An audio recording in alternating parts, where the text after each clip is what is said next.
العزت نے اس کائنات کے اندر دو چیزوں کو جوڑنے کے لیے ایک تیسری چیز کو پیدا فرمایا ہے۔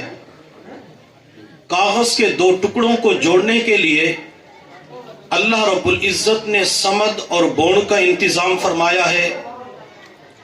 کپڑے کے دو ٹکڑوں کو آپس میں جوڑنے کے لیے اللہ رب العزت نے سوئی اور دھاگے کا انتظام فرمایا ہے۔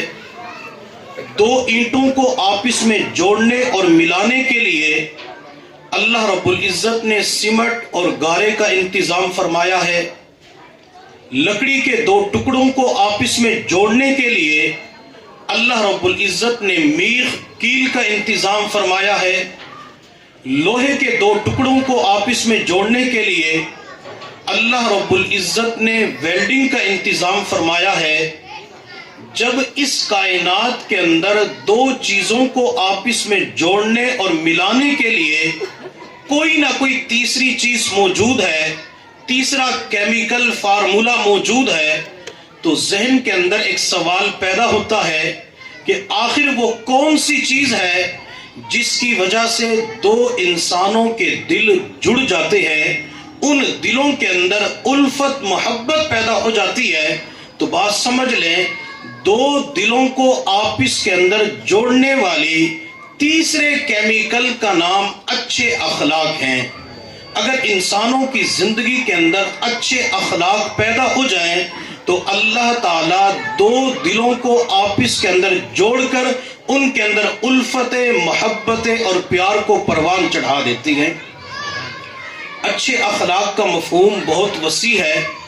اچھے اخلاق کے اندر شکر کرنا بھی آتا ہے، اچھے اخلاق کے اندر ہمدردی بھی آ جاتی ہے، اچھے اخلاق کے اندر دوسروں کو نفع پہنچانا بھی آتا ہے، اسی طرح اچھے اخلاق کے اندر سچ بولنا بھی ہے۔ اگر آج کی دنیا میں انسان سچ بولنے کا اہتمام کرے تو اللہ تعالیٰ اس کی دعاؤں کو قبول فرما لیتے ہیں، اور جب انسان سچ کی نعمت کو چھوڑ دیتا ہے، وہ چھوٹی چھوٹی باتوں کے اوپر اپنی زبان سے جھوٹ بولنا شروع کر دیتا ہے۔ یہ اگر رات کے آخری پہر پوری دنیا سے ہٹ کٹ کے مصلے کے اوپر بیٹھ کر اپنی آنکھوں سے آنسو بہا کر اللہ سے دعا کرتا ہے تو اللہ اس کی دعا کو قبول نہیں فرماتے۔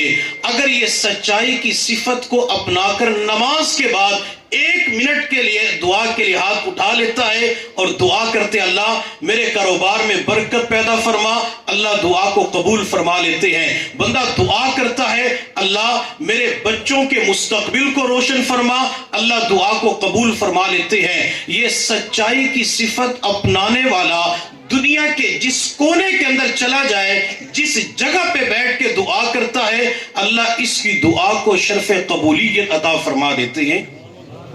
میرے محبوب صلی اللہ علیہ وسلم نے ارشاد فرمایا، جو بندہ مجھے دو اعضاء کے صحیح استعمال کی ضمانت دے دے، میں محمد اسے جنت کی ضمانت دیتا ہوں۔ میرے محبوب صلی اللہ علیہ وسلم نے ارشاد فرمایا، ایک وہ عضو جو انسان کے دو جبڑوں کے درمیان ہے، یعنی اپنی زبان کے صحیح استعمال کی ضمانت دے دے، اور دوسرا انسان کی رانوں کے درمیان اپنی عزت ناموس شرمگاہ کے صحیح استعمال کی ضمانت دے دے، تو نبوت نے اپنی مبارک زبان سے ارشاد فرمایا، میں اس بندے کو قیامت کے دن جنت کے اندر گھر لے کے دوں گا۔